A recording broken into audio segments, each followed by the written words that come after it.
ओम शांति। 12 अप्रैल 2023 के महावाक्य। मीठे बच्चे, ज्ञान अमृत है और योग अग्नि है।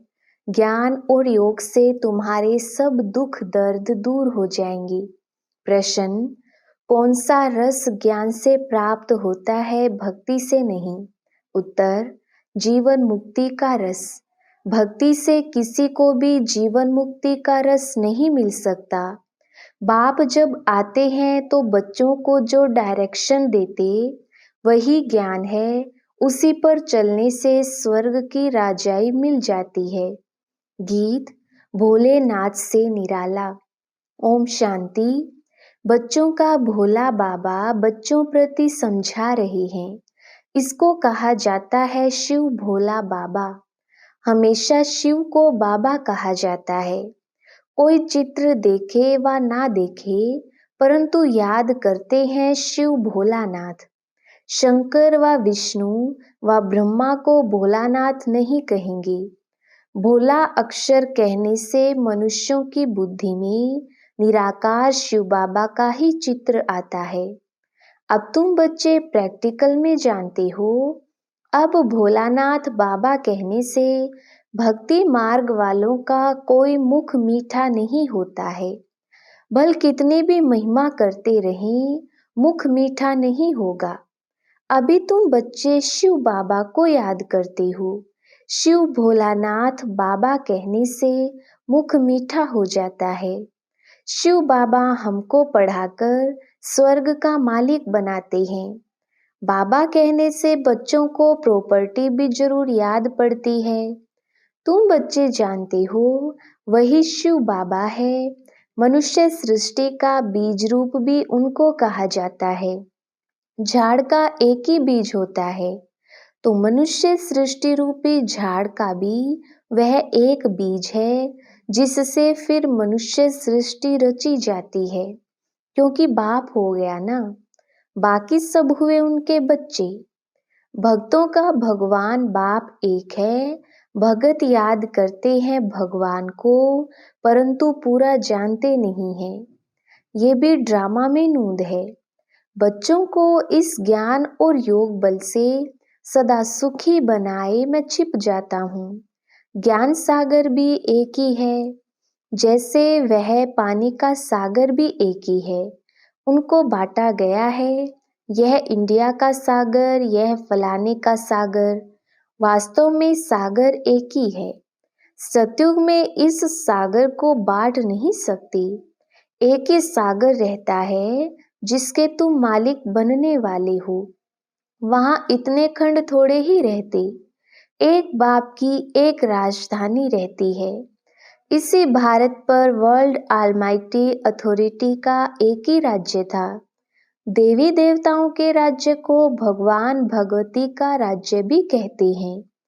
विलायत वाले गॉड गॉडेज कहते हैं, परंतु जानते नहीं हैं कि वह कब राज्य करती थी, कैसे राज्य पाया। ज्ञान सागर एक बाप है, वही ज्ञान से सबकी सद्गति करते हैं। अब तुम बच्चे जानते हो, हमारे सामने ज्ञान सागर बैठा है। उनसे ज्ञान गंगाएं निकल सारे विश्व को सद्गति देती हैं। इसको ज्ञान अमृत भी कहते हैं। अमृत शब्द से ही फिर पुजारी लोग चरण धोकर वह अमृत बनाए पीते हैं। वास्तव में उसको अमृत नहीं कहा जाता।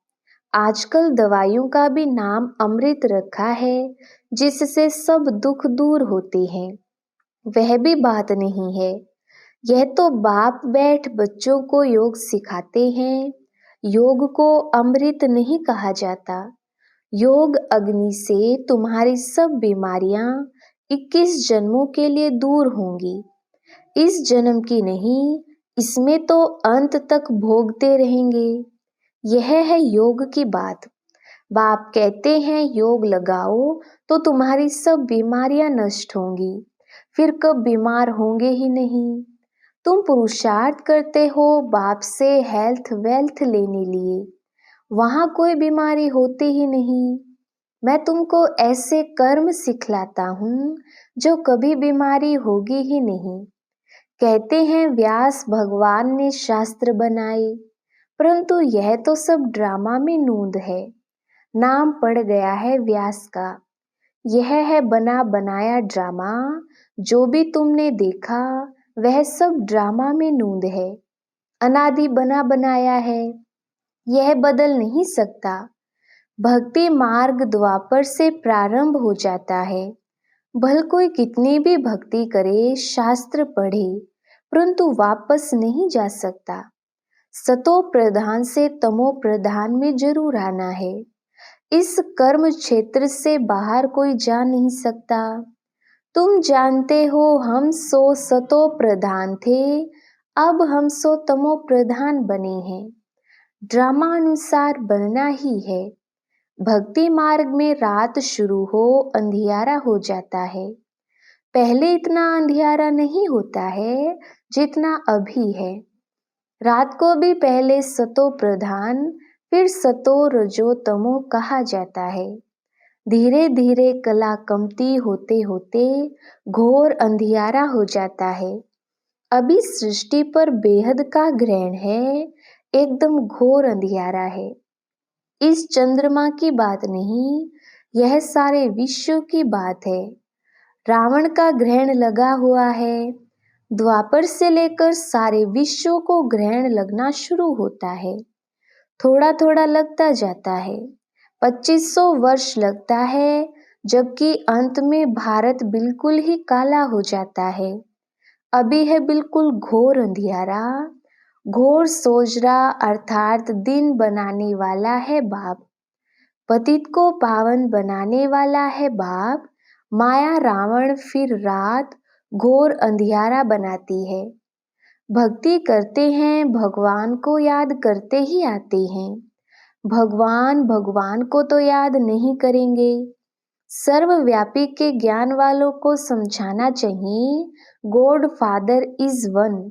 वह है मनुष्य सृष्टि का बीज रूप, बाकी सब है रचना। रचना की ऐसी महिमा कभी हो नहीं सकती। अगर कोई आत्मा सो परमात्मा कहे तो उनकी महिमा गाई नहीं जा सकती। गायन उस एक बाप का ही है। वह पतित पावन मनुष्य सृष्टि का बीज रूप सत्य है, चैतन्य है, आनंद का सागर, ज्ञान का सागर है। कोई भी मनुष्य की यह महिमा हो नहीं सकती। ज्ञान से जीवन मुक्ति का रस एक सेकंड में आ जाता है। भगवानुवाच गीता में है ना, यज्ञ तप तीर्थ आदि करना, वेद शास्त्र पढ़ना, यह सब भक्ति मार्ग है। इनसे कोई भी मेरे पास नहीं आ सकता है। पिछाड़ी में सबको पाठ बजाने आना है। गॉड फादर इज वन, वही करण करावन हार है। इसलिए ब्रह्मा से सतयुगी आदि सनातन देवी देवता धर्म की स्थापना कराते हैं। मनुष्य को करण करावनहार नहीं कहेंगे। गॉड को ही क्रिएटर डायरेक्टर कहा जाता है। बच्चों को डायरेक्शन देते रहते हैं। डायरेक्शन को ज्ञान कहा जाता है। तुम बच्चों को खुद बैठ समझाते हैं। आत्मा इन आंखों से देखती है, भ्रुकुटी के बीच में रहती है, मुख से बोलती है। परमपिता परमात्मा भी जब आए तब तो मुख से ज्ञान सुनाई। कहते हैं मैं इस रथ में रथी हो बैठा हूँ, तुमको सहज राजयोग सिखलाता हूँ, तुम राज ऋषि हो। ऐसा कोई मनुष्य नहीं जो कहे कि हे लाडले बच्चे तुम राज ऋषि हो। सिवाय बाप के कोई की ताकत नहीं बात करने की। बाप ही कहते हैं हे बच्चे, इनकी आत्मा भी सुनती है। इनको भी कहते हैं हे बच्चे तुम राज ऋषि हो, तुमको राजाई के लिए हमें शिक्षा देनी है। 5000 वर्ष पहले मैंने तुमको शिक्षा दी थी। हर 5000 वर्ष बाद हम शिक्षा देने आते हैं। ऐसे कोई साधु संत आदि कह ना सके। बाप ही समझाते हैं, उनको खिवैया भी कहते हैं। बरोबर तुमको विषय सागर से निकाल क्षीर सागर में ले जाते हैं। तुम बड़े आराम से बैठे रहेंगे। अब तुम जानते हो, बाप कहते हैं, मैं ब्रह्मा तन में प्रवेश करता हूँ। फिर यह ब्रह्मा सरस्वती विष्णु का रूप बनते हैं। तुम विष्णुपुरी के मालिक बनते हो ना। यह है गुप्त बातें। तुम बच्चे ही जानो और ना जाने कोई। पहले पहले जब कोई आते हैं तो उनको समझाना चाहिए गॉड फादर इज वन, तो जरूर बाकी इतने सब उनके बच्चे ठहरे। परमपिता परमात्मा एक ही है। वह है मनुष्य सृष्टि का बीज रूप, सभी भक्तों का भगवान, सबको सुख देते हैं। यहाँ कलयुग में तो बहुत दुखी हैं। मनुष्य त्राही त्राही करते रहते हैं। सतयुग में दुख की बात नहीं। यहाँ तो सारी दुनिया में ढेर भगत हैं। यह मंदिर मस्जिद आदि सब भक्ति मार्ग की सामग्री है। सतयुग में यह होते नहीं। वह है भक्ति कलट, यह है ज्ञान कलट। जब रात शुरू होती है तो पहले पहले सोमनाथ का मंदिर बनाते हैं। तो तुम्हारे पास जब कोई आते हैं तो पहले पहले उन्हें समझाओ कि God father is one. Bharat में ही गाते हैं तुम मात पिता, यह है मदर फादर कंट्री। जगत अम्बा जगत पिता दोनों हैं। देलवाड़ा मंदिर भी एक्यूरेट बना हुआ है। लक्ष्मी नारायण का चित्र मंदिरों में एक्यूरेट बना हुआ है, लेकिन ओरिजिनल चित्र तो निकाल ना सके। कोई एक्टर का ही चित्र ले फिर बनाते हैं। उन्होंने तो राज्य किया सतयुग में। मनुष्य कहते भी हैं सतयुग में लक्ष्मी नारायण का राज्य था। लक्ष्मी नारायण के बचपन की कोई हिस्ट्री है नहीं। राधे कृष्ण की है। श्री कृष्ण जन्माष्टमी मनाते हैं, फिर नारायण अष्टमी कहाँ गई? श्री कृष्ण को फिर द्वापर में ले गए हैं। राधे कृष्ण तो प्रिंस प्रिंसेस हैं। दोनों अपनी अपनी राजधानी में रहते हैं। जरूर स्वयंवर हुआ होगा, तब राजगद्दी पर बैठे होंगे। राधे कृष्ण का राज्य तो है नहीं। सूर्यवंशी और चंद्रवंशी घराना है। चंद्रवंशी में तो सूर्यवंशी श्री कृष्ण आ ना सके, बड़े मूंझ गए हैं। तो पहले पहले समझाना है गॉड फादर एक है। वह होते हैं हद के फादर। स्त्री रची, फिर स्त्री से बच्चे पैदा किए, स्त्री को एडॉप्ट किया, जन्म नहीं दिया। बेहद का बाप भी कहते हैं मैं इनमें प्रवेश कर एडॉप्ट करता हूँ। भगवान ने सृष्टि कैसे रची ये किसको भी पता नहीं है। ऐसे नहीं कि प्रलय हो जाती फिर सागर में पत्ते पर आते हैं। अगर ऐसा है तो अकेला श्री कृष्ण कैसे सृष्टि रचेगा? फिर तो दो चाहिए, फीमेल भी चाहिए। परंतु ऐसी कोई बात है नहीं। बाप कहते हैं मैं अडॉप्ट करता हूँ। तुम सब कहते हो बाबा हम आपकी मुख वंशावली हैं। मैं इस मुख का आधार लेता हूँ। कहता हूँ हे बच्चे, तुम भी कहते हो हे शिव बाबा हम आपके बच्चे थे फिर बने हैं। बाप कहते हैं तुम बच्चों के लिए मैंने वैकुंठ की सौगात लाई है। तुम यहाँ बैठे हो स्वर्ग का मालिक बनने लिए। यह राजयोग है, राजाई स्थापन हो रही है। और प्रिसेप्टर ऐसे नहीं कहेंगे कि मैं क्रिश्चियन राज्य स्थापन करता हूँ व सिख राज्य स्थापन करता हूँ। नहीं, तुम नई दुनिया में राजाई लेने लिए शिक्षा पा रहे हो। यह वंडर है ना। गॉड फादर है स्वर्ग का रचयिता, तो जरूर उनसे हमको स्वर्ग की राजाई पाने का हक है ना। सतयुग में राजाई थी। मनुष्य सृष्टि कैसे क्रिएट करते हैं अभी तुम जानते हो। भगवानुवाच यह सतयुग में राजाई थी। ये है हमारे मुख वंशावली, बाकी सभी हैं रावण की कुख वंशावली। वह ब्राह्मण कुख वंशावली, तुम ब्राह्मण मुख वंशावली हो। तुम समझा सकते हो, ब्रह्मा की औलाद जरूर ब्राह्मण ठहरे ना। ब्रह्मा है प्रजापिता ब्रह्मा, तो उनकी संतान भी ब्राह्मण ठहरे। ब्राह्मण के बच्चे ब्राह्मण होते हैं ना। तुम हो ब्रह्मा की सच्ची औलाद ब्राह्मण। ब्राह्मण है सबसे ऊंच। ब्राह्मणों को चोटी में रखा जाता है। जैसे ऊंचते ऊंच भगवान शिव बाबा को त्रिमूर्ति से उड़ा दिया है, वैसे ऊंचते ऊंच ब्राह्मणों को भी चोटी से उड़ा दिया है। विराट रूप में ब्राह्मणों को नहीं दिखाते हैं, सिर्फ कहते हैं देवता, क्षत्रिय, वैश्य, शूद्र। पहले पहले तुम ब्राह्मण हो, तुम कितनी भारी सेवा करते हो। ऊंचते ऊंच भगवान, फिर उनसे पैदा किए हुए तुम बच्चे हो। शिव बाबा तो नई सृष्टि पर आते नहीं, तुम आते हो। शिव बाबा कहते हैं मैं तुमको राज्य देता हूँ, फिर मेरा नाम ही गुम हो जाता है, मैं छिप जाता हूँ। मैंने क्या किया, कैसे सृष्टि रची, ये कोई नहीं जानते। अब नया कोई आता है तो जास्ती माथा नहीं मारना है, पहले पहले परिचय देना है बाप का। वह है स्वर्ग का रचयिता।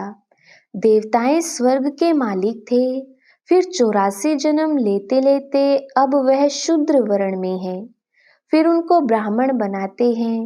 वर्ण भी है ना, विराट रूप का चित्र भी है। ब्राह्मणों की चोटी के आगे शिव भी जरूर देना है।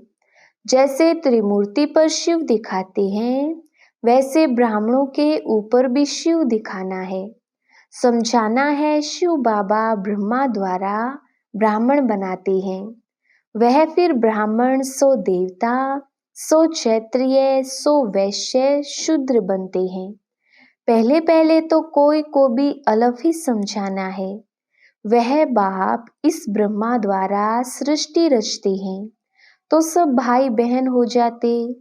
शिव की संतान तो सब आत्माएं हैं ही।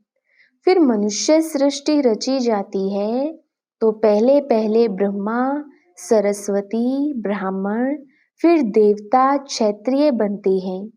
ऐसे यह मनुष्य सृष्टि का झाड़ वृद्धि को पाता है। उसी बाप को सब भूले हुए हैं। देखो, बाप दादा कितना क्लियर कर समझाते हैं। बच्चों को भी सीखना है। अच्छा, मीठे मीठे सिकिलधे बच्चों प्रति मात पिता बाप दादा का याद प्यार और गुड मॉर्निंग। रूहानी बाप की रूहानी बच्चों को नमस्ते। हम रूहानी बच्चों की रूहानी बाप दादा को याद प्यार गुड मॉर्निंग और नमस्ते जी। धारणा के लिए मुख्य सार। पहला पॉइंट, हम राज ऋषि हैं। स्वयं भगवान हमें राजयोग सिखाकर राजाई का वर्षा देते हैं। इस नशे में रहना है। दूसरा पॉइंट, योग अग्नि से विकर्मों को दग्ध कर सब बीमारियों से सदा के लिए मुक्त होना है। इस जन्म के कर्म भोग को याद में रह चुकतू करना है। वरदान, पवित्रता की विशेष धारणा द्वारा अति इंद्रिय सुख का अनुभव करने वाले ब्रह्मचारी भव। विस्तार, ब्राह्मण जीवन की विशेष धारणा पवित्रता है। यही निरंतर अति इंद्रिय सुख और स्वीट साइलेंस का विशेष आधार है। पवित्रता सिर्फ ब्रह्मचर्य नहीं, लेकिन ब्रह्मचारी और सदा ब्रह्मचारी अर्थात ब्रह्मा बाप के आचरण पर हर कदम चलने वाले। संकल्प, बोल और कर्म रूपी कदम ब्रह्मा बाप के कदम ऊपर कदम हो। ऐसे जो ब्रह्मचारी हैं, उनका चेहरा और चलन सदा ही अंतर्मुखी और अति इंद्रिय सुख की अनुभूति कराएगा। स्लोगन, सेवा में त्रिकालदर्शी का सेंस और रूहानियत का इसेंस भरने वाले ही सर्विसेबल हैं। अच्छा, ओम शांति।